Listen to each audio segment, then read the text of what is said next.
প্রথম প্রশ্ন, স্বামীকে আরে বাবা আরে ভাই এভাবে বলা যাবে কিনা? শুনেছি এতে নাকি বিবাহ ভেঙে যায়। দ্বিতীয় প্রশ্ন, যে স্বপ্নগুলো দেখলে শীঘ্রই ধনী হতে পারবো এমন স্বপ্নগুলো সম্পর্কে জানতে চাই। তৃতীয় প্রশ্ন, স্ত্রী চুরি না পড়লে স্বামীর কি ক্ষতি হয়? আসসালামু আলাইকুম ওয়া রাহমাতুল্লাহি ওয়া বারাকাতুহু। আলহামদুলিল্লাহি ওয়াহদা ওয়াসসালাতু ওয়াসসালামু আলা মান লা নাবিয়্যা বাদা। প্রিয় দর্শক, অত্যন্ত অনেক গুরুত্বপূর্ণ প্রশ্ন আমরা আপনাদের কাছ থেকে পেয়েছি। আজকের এই ভিডিওতে তন্মধ্য থেকে উল্লিখিত নির্বাচিত গুরুত্বপূর্ণ ৩টি প্রশ্নের জবাব নিয়ে বিস্তারিত আলোচনা করবেন ইনশাআল্লাহ। সুতরাং মনোযোগ সহকারে ভিডিওটি শেষ পর্যন্ত দেখবেন। আর আপনার কোনো প্রশ্ন থাকলে অবশ্যই কমেন্টে লিখে যাবেন, আমরা পরবর্তী ভিডিওতে জবাব দিতে চেষ্টা করবো ইনশাআল্লাহ। তো আর আমাদের সাথে সরাসরি যোগাযোগ করতে, প্রশ্ন করতে, আরো অসংখ্য মাসালা মাসাইল জানতে আমাদের ওয়েবসাইট, অন্যান্য চ্যানেলগুলো, ফেসবুক পেজগুলো ভিজিট করতে পারেন, যার লিঙ্ক নিচে ডেসক্রিপশনে দেওয়া আছে। তো প্রিয় দর্শক, আমরা সরাসরি প্রশ্নের জবাবে চলে যাব। একটি প্রশ্ন ছিল, স্ত্রী চুরি না পড়লে স্বামীর কি ক্ষতি হয়? দেখুন, স্ত্রী চুরি না পড়লে স্বামীর বিশেষ কোনো ক্ষতি হবে, অমঙ্গল হবে, স্বামীর হায়াত কমে যাবে। এই কথাগুলো শাস্ত্রের মধ্য থেকে অনেকে বর্ণনা করে থাকেন বা বলে থাকেন, বা বিভিন্ন সমাজে এই কথাগুলো প্রচলিত আছে। এই কথাগুলো হিন্দু শাস্ত্রীয় বিভিন্ন কথা হিসেবে সমাজে প্রচলিত আছে, যে স্ত্রী যদি বিবাহের পরে চুরি না পড়ে তাহলে স্বামীর হায়াত কমে যায়, স্বামীর আয়ু কমে যায়, বিশেষ কোনো ক্ষতি হয়, সংসারে অমঙ্গল হয়। কিন্তু এই কথাগুলো ইসলামে এই কথাগুলোর কোনো ভিত্তি নেই। এগুলো বানোয়াট এবং ভ্রান্ত কথা, এগুলো বিশ্বাস করা যাবে না। কেননা একজন নারী চুড়ি পরিধান করবেন কি করবেন না, এক্ষেত্রে ইসলাম স্বাধীনতা দিয়েছে, ইচ্ছাধিকার দিয়েছে। এমন কোনো বাধ্যবাধকতা আরোপ করেনি যে বিবাহিত মহিলাদের অবশ্যই চুড়ি পরতে হবে, না হয় কোনো গুনাহ হবে, ক্ষতি হবে। এজন্য স্ত্রী চুড়ি না পরলে বিশেষ কোনো গুনাহ বা ক্ষতি, অমঙ্গল, স্বামীর হায়াত কমে যাওয়া, এগুলো কোনো উল্লেখযোগ্য অথবা নির্ভরযোগ্য কথা নয়।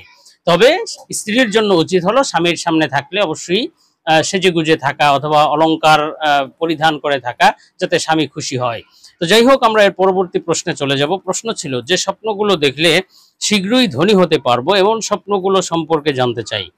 দেখুন, শীঘ্রই ধনী হতে পারবো বা ধনী হওয়া, প্রচুর অর্থ সম্পদের মালিক হওয়া, এটি কাঙ্ক্ষিত বিষয় নয়। বরং কাঙ্ক্ষিত বিষয় হলো দুনিয়া আখিরাতে সুখ স্বাচ্ছন্দ্যে থাকা, সুখ শান্তি লাভ করা। দুনিয়াতে যেন পর্যাপ্ত সম্পদ থাকে, যেন বেইজ্জত হতে না হয়, এবং আখিরাতে যেন এই সম্পদের কারণে কোনো ধরপাকড় না হয়, জাহান্নামে চলে যেতে না হয়, এমন পরিমাণ সম্পদ থাকা, হালাল সম্পদ থাকা এবং দুনিয়া আখিরাতে ঈমান আমলের সাথে থাকা, এটাই হলো একজন মুমিনের জন্য চাওয়া পাওয়া।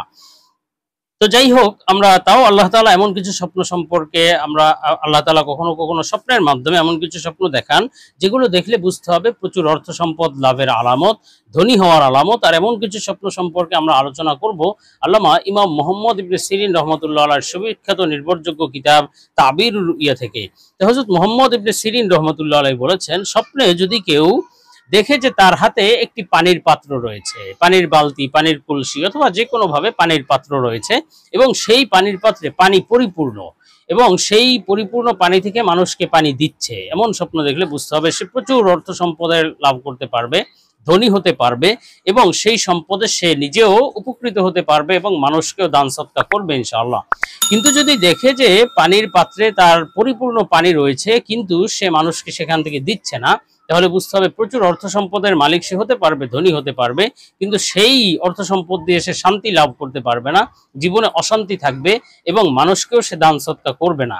আর স্বপ্নে যদি কোনো ব্যক্তি বিবাহ করতে দেখে, এই বিবাহ করতে স্বপ্ন দেখার অন্যতম একটি ব্যাখ্যা হলো যে প্রচুর অর্থ সম্পদ লাভ বা ধনাঢ্যতা লাভের আলামত, ধনী হতে পারবে শীঘ্রই ইনশাআল্লাহ। এবং স্বপ্নে বিবাহ করতে দেখার মোট 4টি ব্যাখ্যা। অন্যতম আরেকটি ব্যাখ্যা হলো সম্মান মর্যাদা লাভ করবে, আল্লাহ তাআলা তার মান মর্যাদা বাড়িয়ে দেবেন ইনশাআল্লাহ।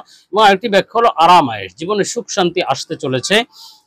আরেকটি ব্যাখ্যা হলো স্বপ্নে বিবাহ করতে দেখলে বাস্তবেও সে বিবাহ করতে পারবে বা শীঘ্রই তার বিবাহ হয়ে যাবে ইনশাআল্লাহ, এবং জীবনে হাসি খুশি ভাবে সে জীবনযাপন করতে পারবে ইনশাআল্লাহ। আর স্বপ্নে যদি কেউ দেখে যে সে বিবাহের জন্য নয় বরং হারাম কাজের জন্য কোনো নারীকে কোথাও নিয়ে যাচ্ছে অথবা নিয়ে এসেছে খারাপ কাজ করার জন্য, এমন স্বপ্ন দেখলে তাহলে বুঝতে হবে প্রচুর অর্থ সম্পদ সে লাভ করবে, ধনী হবে, কিন্তু সেই সম্পদ হবে হারাম, সুদ ঘুষের টাকা অথবা যে কোনোভাবে হারাম সম্পদ তার কাছে থাকবে। আল্লাহ তাআলা আমাদেরকে হারাম থেকে হেফাজত করেন। আর স্বপ্নে যদি কোনো ব্যক্তি দেখে যে সে বিবাহ করেছে কিন্তু বাস্তবে সে বিবাহিত, অর্থাৎ বিবাহিত ব্যক্তি যদি স্বপ্নে বিবাহ করতে দেখে তাহলে বুঝতে হবে ইজ্জত সম্মান লাভ হবে, শীঘ্রই আল্লাহ তাআলা তার মান মর্যাদা সম্মান বাড়িয়ে দেবেন ইনশাআল্লাহ। আর স্বপ্নে যদি কেউ দেখে যে বাতাসে সে বাতাস তাকে উপরে উঠিয়ে নিয়ে যাচ্ছে অথবা প্রবল বাতাসে উপরে উঠে যাচ্ছে, এমন স্বপ্ন দেখলে তাহলে বুঝতে হবে যে আল্লাহ তাআলা তাকে প্রচুর অর্থ সম্পদ দান করবেন এবং সম্মান মর্যাদা দান করবেন, তার সম্মান মর্যাদা বৃদ্ধি পাবে ইনশাআল্লাহ। আর যদি দেখে যে সে বাতাস প্রবাহিত হচ্ছে, কোমল বাতাস পূর্ব দিক থেকে বা পশ্চিম দিক থেকে, হ্যাঁ, বা যে কোনো দিক থেকে প্রবল মৃদু বাতাস প্রবাহিত হচ্ছে, খুব কোমল বাতাস প্রবাহিত হচ্ছে শান্তিময়, তাহলে বুঝতে হবে পুরো, শুধু তার জন্য না, পুরো এলাকার জন্য, পুরো দেশের জন্য সাধারণ জনগণ সবাই সুখ স্বাচ্ছন্দ্যে জীবনযাপন করতে পারবে ইনশাআল্লাহ। শীঘ্রই ওই দেশের উপর সুখ শান্তি আসবে। আর স্বপ্নে যদি কেউ বাতাস প্রবাহিত হতে দেখে, এই স্বপ্নের ইমাম জাফর সাদেক রহমতুল্লাহ বলেন সর্বমোট 9টি ব্যাখ্যা হতে পারে। একটি ব্যাখ্যা হলো প্রচুর অর্থ সম্পদ লাভের আলামত, স্বপ্নে বাতাস প্রবাহিত হতে দেখলে বুঝতে হবে প্রচুর ধনাঢ্যতা আসবে, সে শীঘ্রই ধনী হতে পারবে ইনশাআল্লাহ। এবং আরেকটি ব্যাখ্যা হলো সুসংবাদ লাভ করবে, তার শীঘ্রই কোনো সুসংবাদ আসতে যাচ্ছে, খুশির খবর আসতে যাচ্ছে ইনশাআল্লাহ।